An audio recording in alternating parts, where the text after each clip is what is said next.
Saya akan menutup seri firman di bulan Oktober ini. Healthy Soul, Happy Life with Celebration. Judul firman Tuhan hari ini, Celebrate Today. Rayakan hari ini, celebrate every day. Setiap hari dirayakan dengan sukacita. Itu sebabnya Mazmur 118 Bu, ayatnya yang ke-24 itu ngomong ini. Inilah hari yang dijadikan Tuhan. Firman ini sesederhana reminder. Untuk jangan menjalani hidup segitu-gitu aja gitu. It is a reminder, mengingatkan, come on. Ini bukan hari biasa loh. This is the day that the Lord has made. Ini hari yang spesial. Let's celebrate. Ayo kita tutup Oktober dengan celebration. Celebrate bukan berarti berbicara tentang pesta pora, enggak ya Bu ya. Celebrate itu sesederhana gini, respon alami yang muncul dari hati yang penuh dengan luapan ucapan syukur gitu. Judul firman Tuhan hari ini, Celebrate Today, itu sesungguhnya berbicara untuk ayo isi setiap harimu, every single day, dengan ucapan syukur, dengan sukacita. Jangan sukacitanya nunggu hari-hari tertentu. Bisa sukacita pastor kalau holiday. Kalau liburan. Bisa happy pastor kalau lagi ngerayain ulang tahun. Boleh nggak saya ajak kita berhitung Bapak Ibu? Let's do the counting ya. 1 tahun ada berapa hari? 365 hari. Dalam 365 hari, kira-kira hari apa aja yang Bapak Ibu rayakan? Ulang tahun 1 hari, apalagi? Natal, apalagi? Yang sudah menikah mungkin perayaan anniversary. Saya itu ngecek sampai saudaraku, dalam 1 tahun di Indonesia ini ada 17 hari libur nasional. Oke, mau ditambah apa? Cuti bersama. Mau ditambah cuti pribadi lah saudara. Tapi enggak lebih lah, kurang lebih boleh enggak sih masuk angka enggak? Kalau saya taruh aja lah biar gampangnya 30 hari lebih gitu. Masuk ya, tadi 17 plus kan 30 hari lebih. Even itu 30 hari lebih saudaraku, itu less than 10% dari 1 tahun loh. Kalau saudara hanya bisa bersukacita di hari-hari tertentu itu, artinya yang 90% kemana? Boleh gak sih senggol kiri kanan katakan, Bu, Tuhan gak memanggil engkau hanya bersukacita 10% dalam setahun. Yang sepakat katakan amin. Itu sebabnya ayat tadi mengatakan, this is the day. Ini bukan hari biasa. Ini hari yang dijadikan Tuhan. This is a special day that the Lord has made. I will rejoice and be glad in it. Dijadikan atas hidupmu. Kalau mau tepuk tangan, boleh tepuk tangannya yang paling meriah buat Yesus Tuhan kita. Itu sebabnya boleh nggak saya bilang gini Bapak Ibu, stop mourning. Berhenti berduka cita, berhenti bersedih. Berhenti mengeluh. Berhenti meratap. Start rejoicing. Mulai bersuka cita. Ada satu kebenaran yang enggak disadari banyak orang. Sadarkah saudara bahwa hati ini bisa disetel? Dalam hatimu ada tombolnya, ada settingannya. Dan percayakah saudara, hati ini pinter. Loh benar saudara, hatimu tuh pinter. Dia bisa disetting. Coba ya, saya ajak evaluasi ya Bu.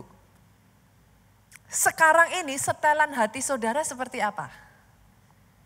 Moodnya lagi mood apa? Terbiasanya karena hati itu lucu saudara, dia pinter.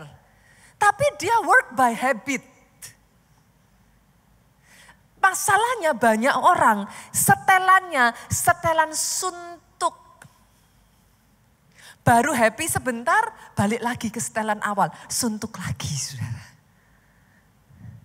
Banyak orang setelannya cemberut. Setelannya susah aja.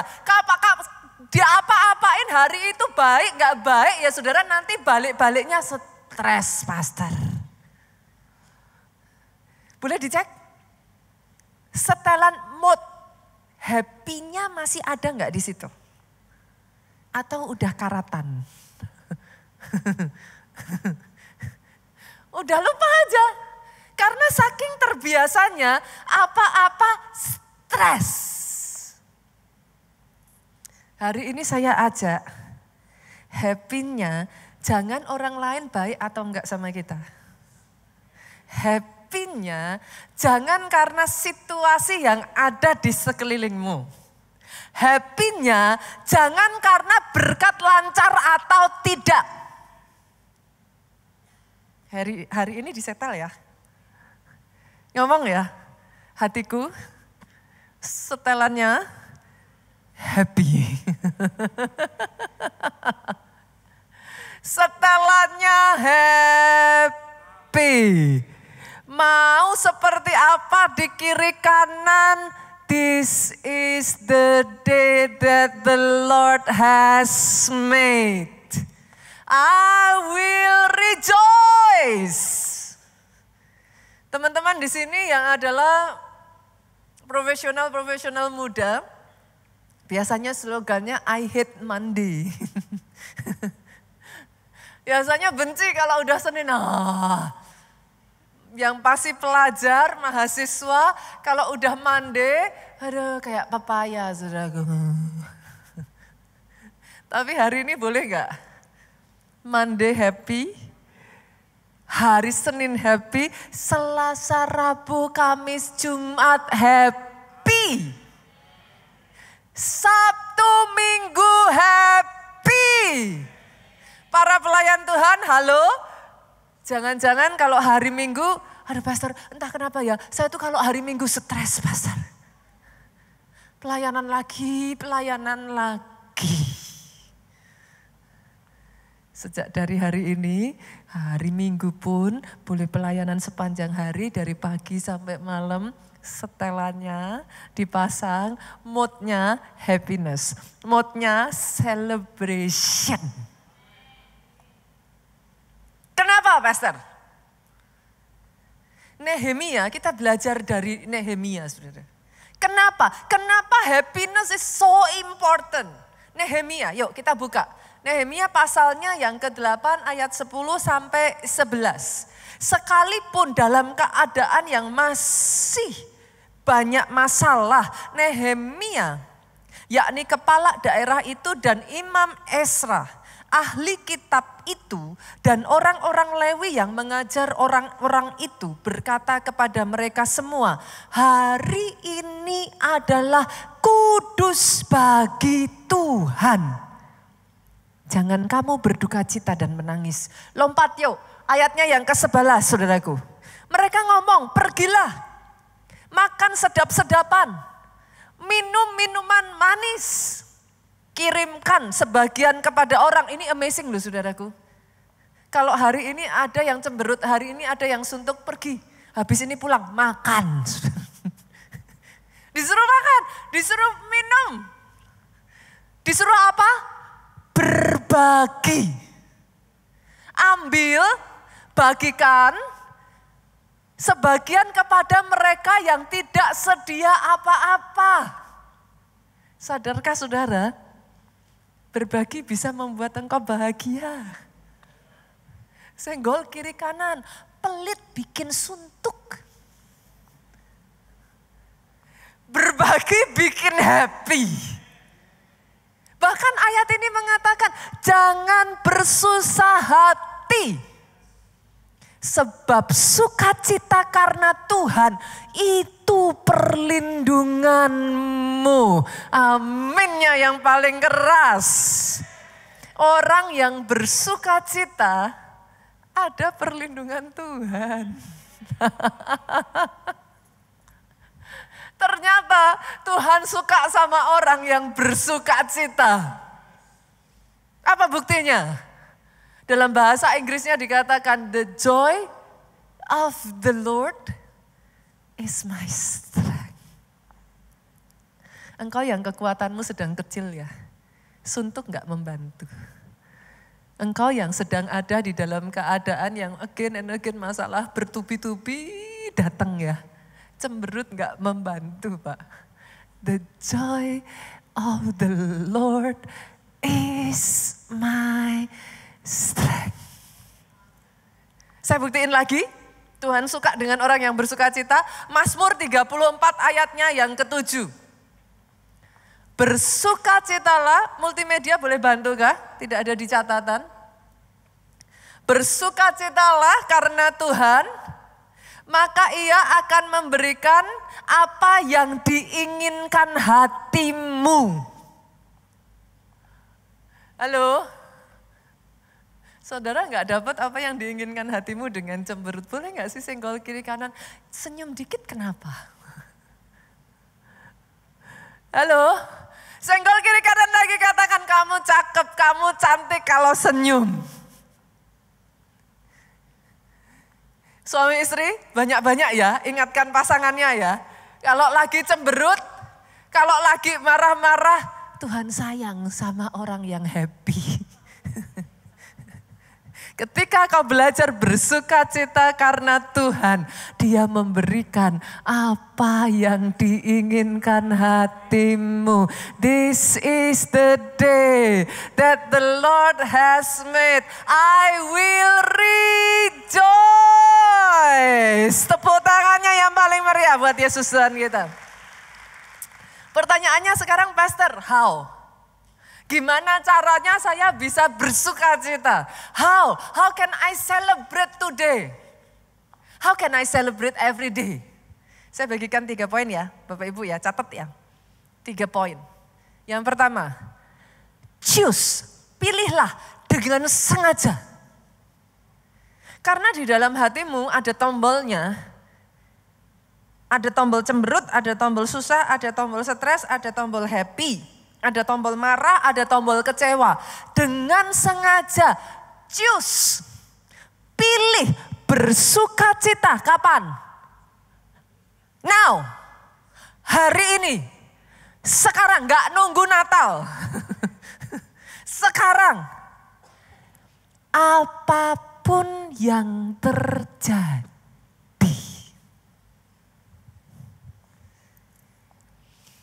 Betul? Saudara tuh nggak bisa mengatur apa yang terjadi di sekeliling kita.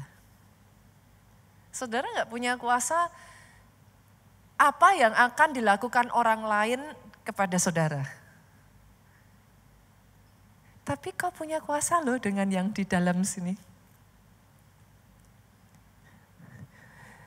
Engkau bisa mengatur yang di dalam sini. Bisa. Sama-sama kau bisa ngatur. Tombolnya dipencet happy ya. Kalau enggak, hatimu pun kena gaya gravitasi. Bawaannya itu kepengennya gloomy. Bawaannya itu kalau enggak hati-hati kepengennya sedih, susah, stres. Tapi enggak boleh. Hari ini you decide. Engkau memutuskan untuk bersukacita. Saya tarik ya, mungkin sebagian dari saudara kan ngomong gitu, Pastor ngomong gampang. Yang jalan ini loh Pastor, gak segampang yang diomongin. Kan? Oke, saya terima saudara. Boleh gak saya mengacu pada ayat yang baru saja tadi kita baca, Mazmur 118 ayat 24. Inilah hari yang dijadikan Tuhan, mari kita bersorak-sorai dan bersuka cita. Karenanya, pertanyaan saya saudara, menurut saudara, berdasar ayat ini nih, yang nulis ayat ini sedang sukacita atau sedang sedih? Hah? Sedih, kenapa sedih Pak? Inilah hari yang dijadikan Tuhan, ayo bersorak-sorai. Happy dong? Masa sedih? Hah? Happy dong? Harusnya happy dong. Marilah bersorak-sorai, ayo bersukacita karenanya. Saya tarik ya saudara dari ayat ini, penulis ayat ini, menurut tradisi Yahudi, mereka mempercayai bahwa Mazmur 118 ini ditulis oleh Daud. Kalau saudara mau tahu keadaan dari orang yang menulisnya, jangan hanya baca satu ayat. Saya selalu mengatakan kalau baca, itu baca ayat-ayat sebelumnya. Jangan lupa Bapak Ibu, Alkitab saudara itu terdiri dari pasal dan ayat. Tetapi pada bentuk aslinya itu adalah sebuah, lontar itu loh saudara. Dari kayak semacam daun, itu kayak bukan buku yang ada pasal dan ayatnya, itu terus berkelanjutan saudara. Nah jadi kalau saudara mau baca, saudara mau memahami ayat 24 ini, saya ajak baliknya ke atas. Jangan hanya lihat di ayat ini. Boleh enggak saya ajak baca ayatnya yang ke-5 sampai ayatnya yang ke-12. Boleh saya bergantian dengan saudara, saya baca ayat 5, saudara baca ayat 6, kita bergantian sampai ayatnya yang ke-12. Dalam kesesakan aku telah berseru kepada Tuhan. Tuhan telah menjawab aku dengan memberi kelegaan. Ayat 5 ini dulu saudaraku, berarti keadaan si penulis sedang apa? Dalam kesesakan. Ayat yang ke-6 yuk, 2-3. Tuhan di pihakku, aku tidak akan takut. Apakah yang dapat dilakukan manusia terhadap aku? Biasanya ketika kita ngomong seperti itu perkataan apa saudara? Berasa gak sih kayak ngayem-ngayem gitu? Setidaknya itu kayak perkataan iman gitu. Tuhan ada di pihakku, aku takut sama siapa gitu. Ayat yang ke-7, Tuhan di pihak, multimedia ayat ke-7 masih yang tadi. Tuhan di pihakku menolong aku akan memandang rendah mereka yang membenci aku. Berarti si penulis itu ngomong ada orang yang membenci dia kan. Ayat 8 yuk, boleh dimunculkan 2-3. Lebih baik berlindung pada Tuhan daripada percaya kepada manusia. Saudara pernah gak sih ngerasa kayak gini? Aduh yang bisa dipercaya cuma Tuhan aja. Manusia semua mengecewakan. Keadaan saudara sedang happy atau sedang sedih itu? Ya kan? Coba dilihat saudara, satu demi satu ayat 9. Lebih baik berlindung pada Tuhan, diulang lagi loh saudara. Kali ini manusianya diperjelas siapa? Daripada percaya kepada para bangsawan. Artinya Daud sebenarnya mempercayai anak-anak buahnya, mempercayai orang-orang right hand-nya, leader-leadernya, tapi toh dia terpaksa harus ngomong lebih baik percaya Tuhan. Yang lain mengecewakan. Lanjut ya, ayat 10 yuk, sama-sama 2-3. Segala bangsa mengelilingi aku demi nama Tuhan. Sesungguhnya aku pukul mereka mundur. Ayat 11 boleh dimunculkan. Mereka mengelilingi aku, ya mengelilingi aku. Saudara notice gak? Diulang-ulang terus loh. Berarti Daud sedang dikepung. Situasinya gak baik-baik saja Pak. Kondisinya gak baik. Demi sesungguhnya aku mukul mereka mundur. 12 yuk sama-sama. Mereka mengelilingi aku seperti lebah. Mereka menyala-nyala seperti api duri. Demi nama Tuhan sesungguhnya aku pukul mereka mundur. Saya tanya nih, berarti kondisinya penulis sedang baik-baik saja atau sedang gak baik?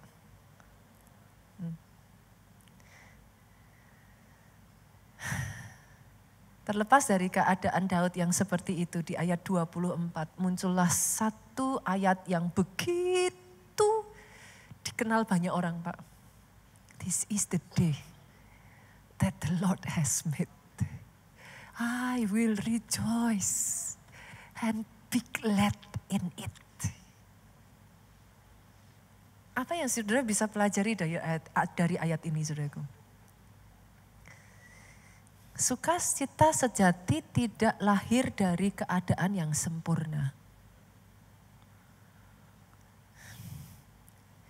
Sukacita sejati lahir dari hatimu memilih dan memutuskan untuk mempercayai Tuhan regardless, sekalipun keadaannya masih berantakan. Doa saya di tempat ini, ada orang-orang yang hari ini merebut kembali sukacita sejatinya. Hidupnya tidak diatur dan dikendalikan dari sekeliling. Saya berdoa hari ini ada orang-orang yang break free. Hidupmu tidak up and down hanya karena ada yang membenci engkau. Hidupmu tidak hancur hanya karena sekelilingmu keadaannya enggak baik-baik.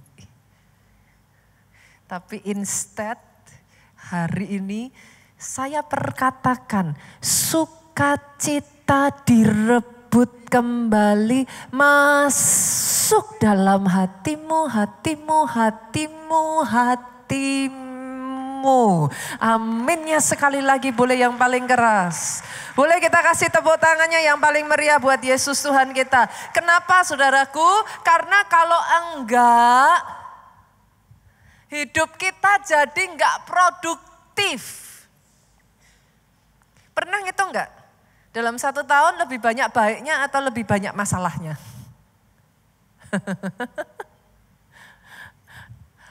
Salah satu kehebatan dari iblis, saudaraku, dan salah satu kehebatan dari masalah yang saudara itu bisa belajar adalah iblis itu enggak pernah menyerah. Itu saudara bisa belajar itu. Dia tidak akan pernah menyerah untuk terus mencari segala macam cara entah bagaimana supaya saudara menyerah dan jatuh.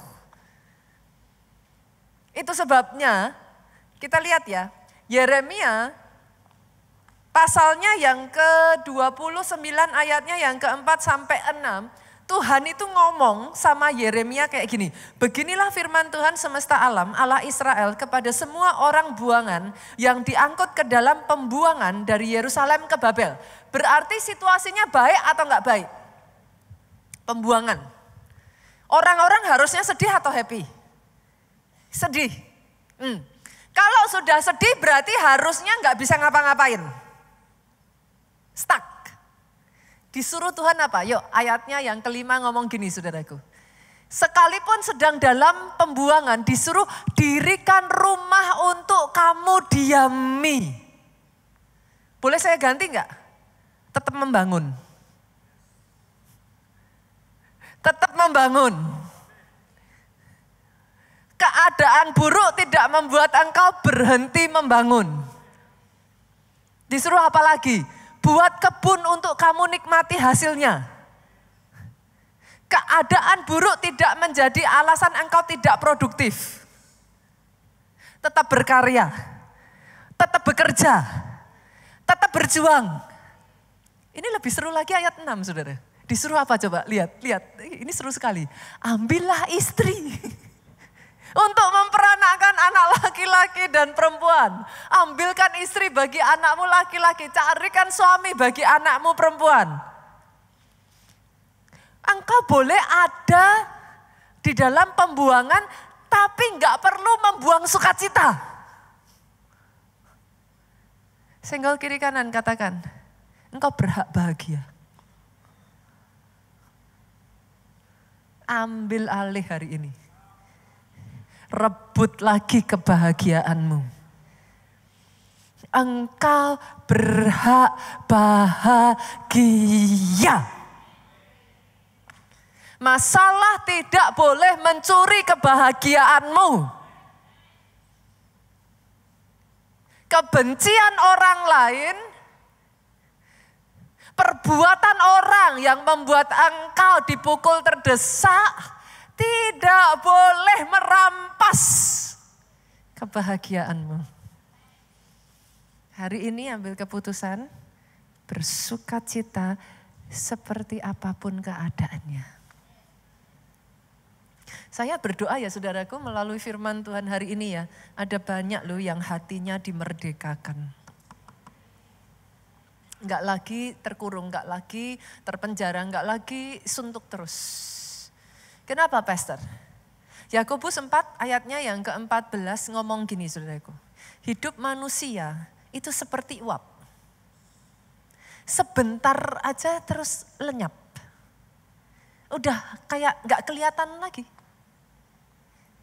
Yesaya 40 ayatnya yang ke-6 sampai ayatnya yang ke-7 ngomong. Manusia itu seperti rumput dan semaraknya seperti bunga di padang. Jadi saudara dan saya ini diibaratkan oleh penulis Yesaya ini seperti rumput. Semaraknya itu bicara apa saudara? Kehebatannya. Saudara sedang ada di atas lah. Saudara sedang naik lah. Saudara sedang apa? Sukses, berhasil lah. Itu seperti bunga. Terus ayat berikutnya ngomongnya gini, rumput jadi kering. Bunga jadi layu. Apabila Tuhan menghembusnya dengan nafasnya. Artinya apa saudaraku? Boleh gak sih saya ngomong, hidup hanya sementara. Hidup ini singkat. Senggol kiri kanan katakan lagi, hidupmu ada expirednya.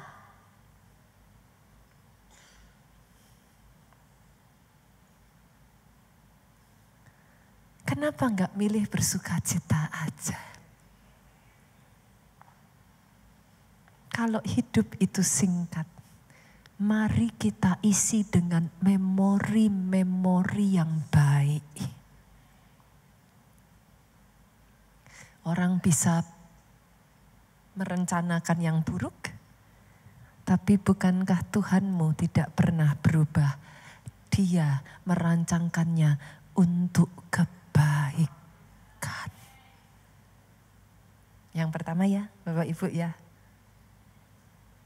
Just to be happy. Hari ini, now. Regardless the situation. Yang kedua, boleh enggak? Mengucap syukur. Mengucap syukurlah hari ini apapun yang terjadi. Karena kau enggak akan bisa happy kalau hatimu enggak dipenuhi dengan ucapan syukur. Saya itu merenungkan saudara, kenapa ya orang zaman sekarang tuh kok susah ya untuk bersyukur gitu.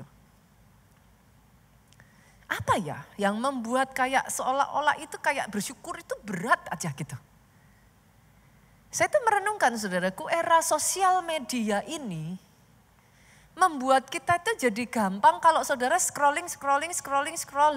Kayak seolah-olah gampang membandingkan satu dengan yang lain gak sih? Terus kayak saudara semakin scrolling lihat yang lain jauh lebih baik. Terus saudara ngerasa kayak bukannya happy karena orang lain lebih baik. Saudara ngerasa sedih karena loh kok aku kayak begini gitu. Setiap lihat kemajuan orang lain bukannya saudara kayak merasa oh termotivasi aku juga mau maju. Justru saudara ngerasa kok aku dari dulu sekarang sampai selama-lamanya. Gini-gini aja. Saya tuh kadang merenungkan ya saudaraku. Ada loh banyak orang itu kerja belum kerja nggak dapat pekerjaan sedih. Datang sama saya bilang pastor saya stres karena nggak punya pekerjaan. Tapi setelah dapat pekerjaan terus diberkati Tuhan datang lagi tetap stres. Lah kan saya bingung ya. Kenapa stres? Pastor, capek lah, repot lah, gak ada waktu lah. Ujung-ujungnya stres lagi. Kerja stres, gak kerja stres. Belum dapat jodoh, susah.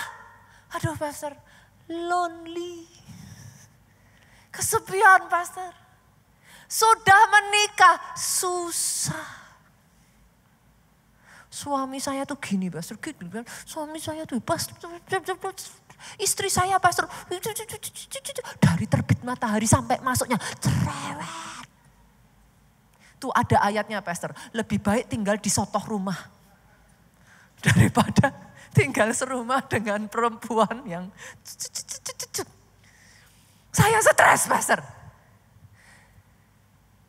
Saudara bisa ngelihat gak nih? Minggu lalu kita sudah belajar, stres gak selalu buruk. Stres itu gak terjadi hanya karena faktor peristiwa di sekeliling kita.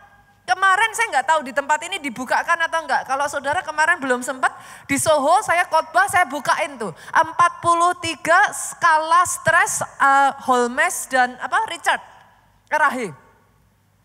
Saya bukakan, nomor 7 yang bisa menyebabkan stres, pernikahan saudara. Enggak masuk akal. Nomor 12, kehamilan. Jadi buat saudara yang bilang, pastor saya pengen punya anak, pastor. Ingat, punya anak bisa stres. Saudara mau tahu yang lebih gak masuk akal lagi? Nomor 38 dan 41, liburan. Liburan bikin stres. Hari besar. Artinya apa saudara? Masuk ke faktor yang kedua, stres gak selalu karena faktor eksternal. Tapi internal, cara kita memandang, cara kita merespon. Sama-sama kejadiannya, caramu merespon, menentukan engkau stres atau enggak stres. Karena sama seperti sukacita, stres bisa kok diatur. Bisa di-manage. Tapi hari ini putuskan untuk mengucap syukur. Disyukuri saudaraku, saya tuh suka satu lagu sekuler sih lagunya saudaraku. Pernah dengar gak ya lagu itu ya? Syukuri apa yang ada, hidup adalah anugerah, tetap jalani hidup ini, melakukan yang terbaik. Senggol kiri kanan, jangan menyerah. Jangan menyerah. Jangan menyerah ya Bapak Ibu ya. Jangan menyerah. Karena sangat mudah ya bagi kita itu kayak murid yang berjalan menuju Emmaus itu loh. Mereka itu begitu sedih karena Yesus mati di kayu salib. Mereka tidak sadar kalau Yesus sudah bangkit. Mungkin saudara bisa ngomong sama saya, ya namanya orang nggak tahu gimana pastor. Ya oke lah, acceptable ya Bu ya. Murid-murid yang ke Emmaus tuh nggak tahu Yesus sudah bangkit, ya saya terima. Tapi di mana masuk akalnya mereka berjalan bersama dengan Yesus loh. Dan mereka tidak mengenali Yesus. Bu, berapa banyak dari saudara di tempat ini yang sudah berjemaat di keluarga Allah lebih dari 3 tahun, angkat tangan? Oke, saya melihat tangan-tangan terangkat. Oke, kira-kira loh kalau saudara papasan sama saya di mall kenal nggak? Atau pura-pura nggak kenal? Kenal ya? Misalkan saya ke mall pakai piyama, pakai baju tidur, saudara tetap kenalin saya nggak? Kenal ya? Bahkan saya amazed loh, beberapa kenal saya sekalipun saya pakai masker. Ini murid-murid tinggal bersama dengan Yesus 3,5 tahun loh. Masuk akal enggak Yesus berdiri di samping mereka jalan bareng enggak kenal?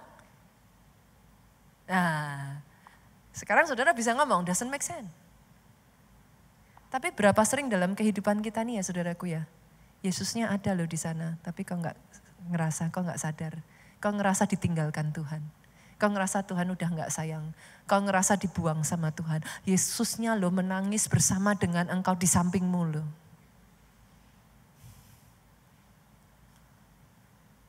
Ada banyak orang kalau gak hati-hati ya saudaraku, kehilangan rasa syukur. Masih ingat kisah mana? Turun dari surga? Pertama kali mana diberikan ya bangsa Israel itu sukacita luar biasa. Mereka berkata ini roti surga. Begitu sukacitanya sampai kalau nanti saudara baca ayatnya ya saudaraku. Maka saudara akan menemukan mereka tuh ngumpulin mana sebanyak-banyaknya. Saking senengnya di padang gurun dapat roti dari surga. Tapi waktu berlalu. Yang tadinya dapat mana surga itu mujizat. Sekarang biasa aja. Mana? Emangnya kenapa? Setiap hari saya makan mana? Waktu berlalu, kata-katanya berubah lagi. Mana? Bosen. Waktu berlalu, mereka bersungut-sungut, mereka muak. Makan mana? Minta daging. That is human. Dulunya minta kerjaan. Dikasih Tuhan kerjaan sampai nangis-nangis. Terima kasih Tuhan. This is my dream job. Waktu berlalu, Tuhan berkati, sudah punya banyak. Kok gini-gini aja ya hidup saya ya. Bosan. Waktu berlalu, muak saya dengan pekerjaan saya ini. Dulu datang ke keluarga Allah pertama kali masuk, sampai nangis-nangis. Waktu berlalu, apinya masih ada enggak tuh? That is human. Tapi yang tidak banyak saudara sadari. Apa yang buat saudara pekerjaan yang saudara udah bosen itu? Banyak orang di luar sana rela antri demi mendapatkan posisi saudara. Banyak orang di luar sana menganggap hidupmu impian mereka. Hanya memimpikan saja rasanya muluk-muluk. Tapi saudara ngomong biasa aja. Bosen. Doa saya hari ini, hati yang mengucap syukur seperti itu ada dalam hatimu. Karena itu menyentuh hatinya Tuhan. Saya itu diberkati dengan kisah salah seorang ibu di kota Solo, saudaraku. Ini ibu yang sederhana. Namanya Bu Rukmini. Kisah ini sudah terjadi di sekitar tahun 2000 sekian, saudara. Pada zaman itu kalau saudara yang pernah ke kota Solo, saudara tahu gereja kita tuh punya yang namanya El Shaddai Praise Center. Itu ibadah tengah minggu di hari Selasa. Ibu ini baru aja pulang dari ibadah, saudara. Begitu sampai ke rumah dia kaget karena rumahnya sudah terbakar. Semua orang berpikir bahwa ibu ini akan terpuruk karena ibu ini benar-benar dari keluarga yang sangat sederhana, saudaraku. Ya udah rumah itu ya satu-satunya yang dia punya gitu. Kalau rumah itu terbakar itu mau bagaimana lagi untuk membangun, mendirikan rumah itu udah gak ada uang, saudara. Tapi hebatnya ibu ini, saudara, semua dikagetkan dengan besok paginya ibu ini terlepas dari semalam rumahnya kebakaran. Besok paginya dikit-dikit udah datang saudaraku ikut ibadah doa pagi jam 5. Salah satu SG gereja kita saudaraku melihat hal ini dan kaget terus meminta ibu ini bersaksi. Setelah ibu ini bersaksi, sangat banyak teman-teman yang hadir pada ibadah doa pagi itu merasa digerakkan Tuhan sehingga akhirnya mereka bersama-sama mengumpulkan persembahan untuk diberikan kepada ibu ini. Terkumpullah sejumlah uang dihitung, saudaraku, setelah dihitung diberikan kepada ibu ini. Tahukah saudara apa yang dikatakan ibu ini setelah terima persembahan itu? Saya tuh kalau lihat kota Solo tuh ya, gereja kita di Solo jadi seperti itu karena ada orang-orang hebat, saudara. Dia terima uang ya saudaraku, bukannya dia pakai untuk membangun rumahnya. Dia justru bercerita dan bersyukur karena sebelum kebakaran dia kepengen ikut memberikan janji iman persembahan. Pada saat itu gedung gereja yang ada sekarang ini di kota Solo baru dibangun, saudara. Tapi dia nggak bisa. Begitu dia terima uang dari persembahan teman-teman ini, saudara tahu apa yang dia lakukan? Dia berikan semuanya untuk membangun bait Allah. Itu sampai SG kita nangis, saudara. Ibu lebih butuh uang ini. Kita kumpulkan untuk bangun rumahnya ibu. Tapi ibu ini ngomong, saudaraku. Kemarin saya sebelum kebakaran mau ngasih persembahan aja, saya doa sama Tuhan nangis gak punya uang. Tapi justru sekarang saya punya uang. Bukan hanya itu saudaraku, uang dari yang diberikan family-nya, keluarga-keluarganya yang diberikan kepada ibu ini. Semuanya diberikan untuk membangun rumah Tuhan di kota Solo. Saudara harus tahu, itu rumah di dalamnya ada doa, ada tangisan, ada pengorbanan dari begitu banyak orang. Bukan hanya itu saja saudaraku. Ibu itu sama sekali tidak mengeluh soal rumahnya. Tahukah saudara? Justru sikapnya yang terus mengucap syukur seperti itulah menyentuh hatinya Tuhan. Tuhan berkati salah satu anaknya, saudaraku, dapat pekerjaan di Jakarta. Tuhan berkati sedemikian rupa sampai bukan hanya dapat pekerjaan, anaknya dimampukan bangun rumah, saudaraku. Punya rumah sendiri. Bukan hanya itu saja, rumah dari ibu ini yang sudah hancur, yang sudah terbakar habis, saudaraku. Dibangun lebih besar, lebih bagus, lebih luas. Saudara tahu apa kata ibu ini? Dulu belum kebakaran rumah saya jelek. Setelah kebakaran rumah saya jadi bagus. Bukan hanya itu saja saudaraku, anaknya yang satu lagi saudara, diberikan Tuhan seperti yang dia doakan. Dia minta cucu laki-laki. Dia dapat kabar anaknya hamil. Bukan hanya itu saja, ini ibu benar-benar dari latar belakang ini saudaraku. Bukan ini berlebih saudara. Sederhana. Dia ngomong saudara. Setelah kebakaran dia ngomong, seumur-umur saya nggak berani mimpi pergi ke luar negeri katanya. Justru dari kebakaran, justru saya berikan semua persembahan itu buat Tuhan. Dikasih bonus katanya. Orang macam kayak saya ini. Dari ujung kepala sampai ujung kaki katanya. Mau dilihat dari manapun yang nggak cocok pergi ke luar negeri katanya. Saya dikasih bonus sama Tuhan, bisa pergi ke luar negeri. Tapi kalau enggak hati-hati ada di antara saudara yang pergi terus ke luar negeri. Sampai dari mulutnya keluarnya gini, bosen pergi terus. Halo? Belajar mengucap syukur. Syukuri suami istri yang Tuhan berikan kepada saudara. Syukuri anak-anak yang dikaruniakan Tuhan. Anakmu bukan sempurna, betul. Istrimu, suamimu enggak sempurna, betul. Tapi yang terbaik buat engkau. Syukuri gereja yang diberikan Tuhan.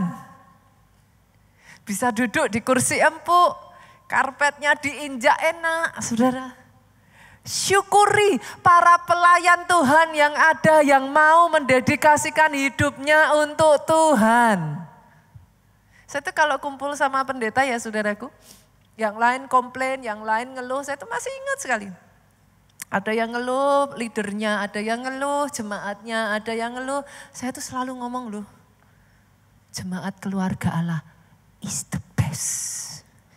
Yang terbaik dari Tuhan. Itu tuh spirit seperti itu ya saudaraku, itu spirit dari gembala senior kita tuh. Gembala senior kita zaman masih naik, kayak apa sih, bukan truk ya, apa sih kayak, saya nggak tahu persis nama ininya saudaraku. Pak Jo tuh pernah tanya sama Pak Obaja, Pak, mobil kayak gitu kok masih dipakai? Saudara tahu apa jawaban Pak Obaja? Oh, Pak Obaja dalam hal ini is the best, saudaraku. Ini mobil yang terbaik. Ini mobil yang paling baik dari Tuhan. Pak Obaja itu selalu kayak gitu, saudaraku.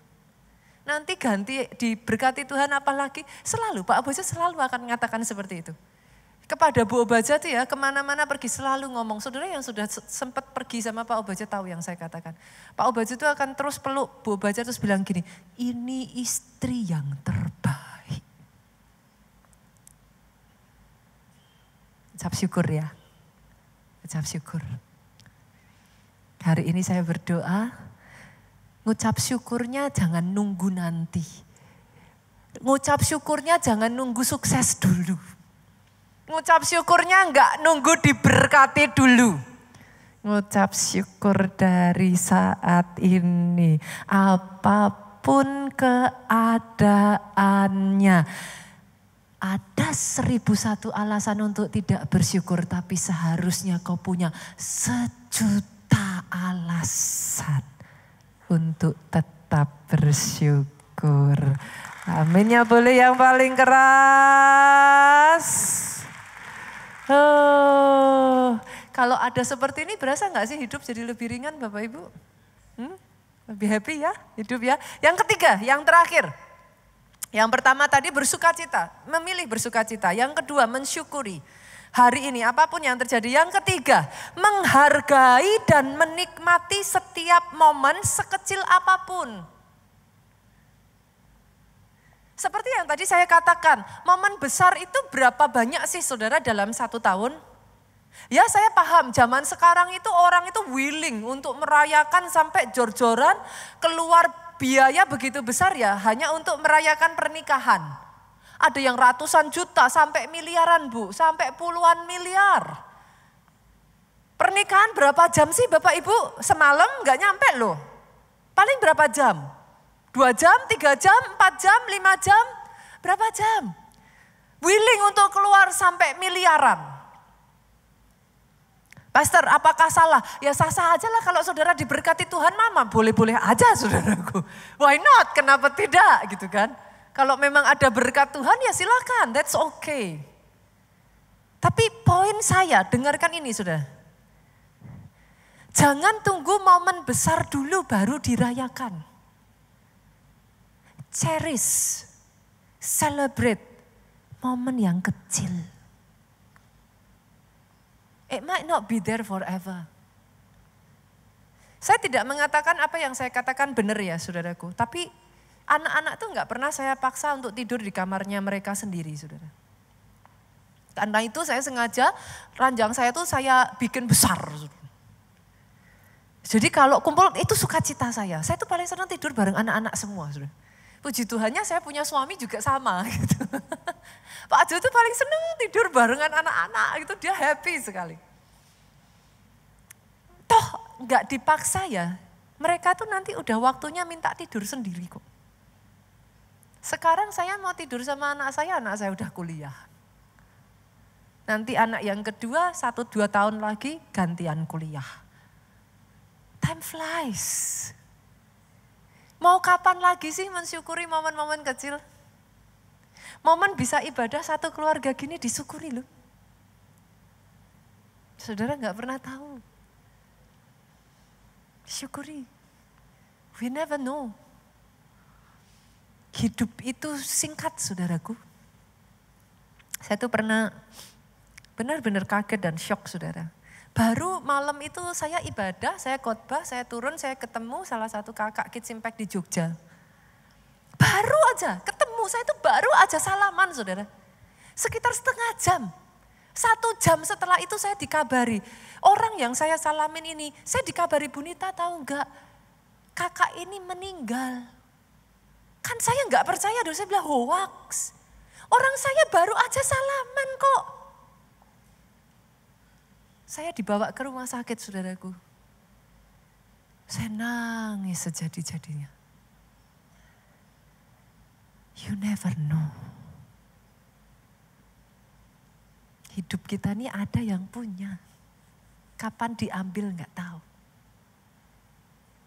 Boleh nggak disyukuri. Para pelayan Tuhan, kalau punya sesama teman-teman pelayanan, sekalipun nyebelin, disyukuri. Halo, masih boleh melayani sama-sama, disyukuri. Jadi orang yang gampang menghargai. Boleh? Saya tuh ingat, saudara. Saya tuh paling suka, Pak Jo sama saya tuh paling suka. Kadang orang tuh ngajak saya, pastor, takut ngajak saya makan di pinggiran jalan, saudara. Loh, saya tuh hobinya dulu di Jogja tuh makan lesehan pinggir jalan, saudara. Saya tuh paling suka di Malioboro. Ada di sini orang Jogja nggak ya? Halo? Hah, nggak ada orang Jogja? Tadi yang pagi masih ada orang Jogja. Saya tuh paling suka nongkrong di pinggiran Malioboro, saudara. Ada musisi jalanan, itu main hal-hal kecil dalam kehidupan. Apakah bersyukurnya tunggu kalau sudah makan di restoran mewah? Bisa makan di warungan enak aja udah bersyukur toh? Satu demi satu hidup ini kalau diisi, kita bisa menghargai setiap berkat sekecil apapun yang dari Tuhan. Engkau jadi orang yang paling berbahagia. Gitu. Satu kali ada seorang bapak, saudaraku, saya tutup dengan cerita ini. Karena sebuah kecelakaan, dia dilarikan ke rumah sakit dan karena situasi yang ada, dia tidak bisa bernafas tanpa alat bantu pernafasan. Keadaan itu berlangsung sangat lama, saudaraku. Dia bahkan sampai ada di titik-titik kritis. Dan tidak bisa tanpa alat bantu. Jadi selama 3 tahun, saudaraku, bapak ini hidup harus dengan alat bantu pernafasan. Sampai satu kali dokter menyatakan, alat bantunya sudah boleh dilepas setelah 3 tahun berlalu. Pada saat alat bantunya dilepas, bapak ini menangis. Suster bertanya, Pak kenapa kok menangis? Harusnya happy dong, kan udah gak pakai alat bantu pernafasan. Bapak ini mengatakan, selama lebih dari 1000 hari, saya lupa mensyukuri saya masih bernafas. Hari ini saya sadar, ternyata bisa bernafas sendiri itu mahal. 1000 hari lebih, saya harus terus membayar. Ternyata hari-hari kita nggak pernah ngitung ya saudara. Coba kalau Tuhan ngasih saudara tagihan nota, bernafas 1 hari sekian. Kita bersyukur Tuhan kita baik ya. Dia nggak pernah menagihkan semua kebaikannya. Nafasnya diberikan bukan hanya buat orang Kristen loh. Kamu Kristen apa enggak? Terima Yesus enggak? Enggak usah nafas. Gitu gimana? Kamu pelayanan atau enggak? Enggak usah dapat matahari. Kan pusing. Tapi Tuhanmu baik. Dia memberikan pada kita yang seringkali masih banyak salah.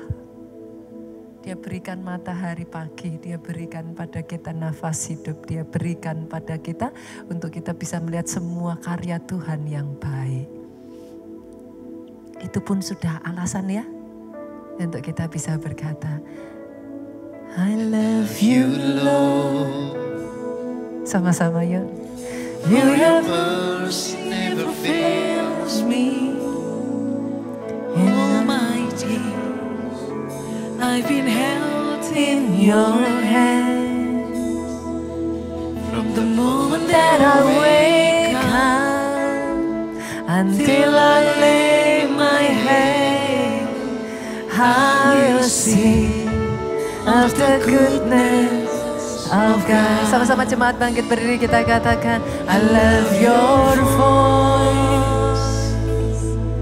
You have led me through the fire in darkest night. You are close like no others. I've known you as a father. I've known you as a friend. Sama-sama. I will sing of the goodness of God. All my life you have been faithful. All my life you have been so good.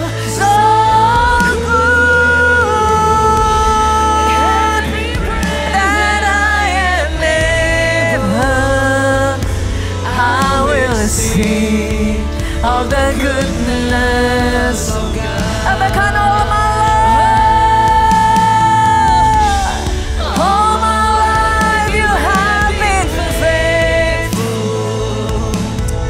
semua keterbatasan kelemahan kami Tuhan. Kau tidak pernah meninggalkan.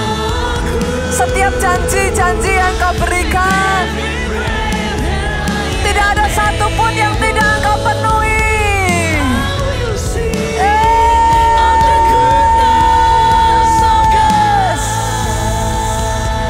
Jesus Lord, all my life you have been yes, Lord. All my life you have been so super good, Lord.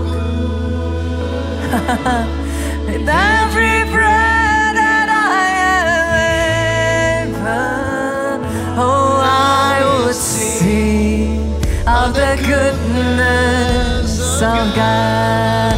Your goodness, your goodness is running after, is running after me. Your goodness is running after, me. With my life laid down, I surrender now. I give you everything, oh God.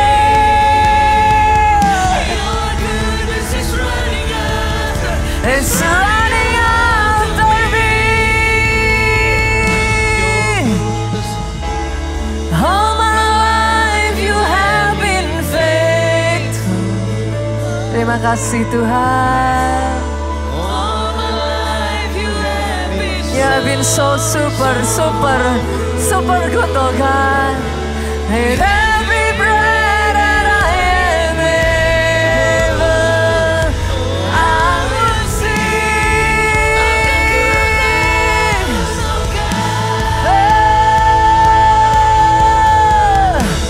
All my life you have been faithful. Terima kasih Tuhan. Kau tidak pernah melepaskan, Kau tidak pernah meninggalkan. I will sing of the goodness of God. I will sing of the goodness of God. I will sing, Lord.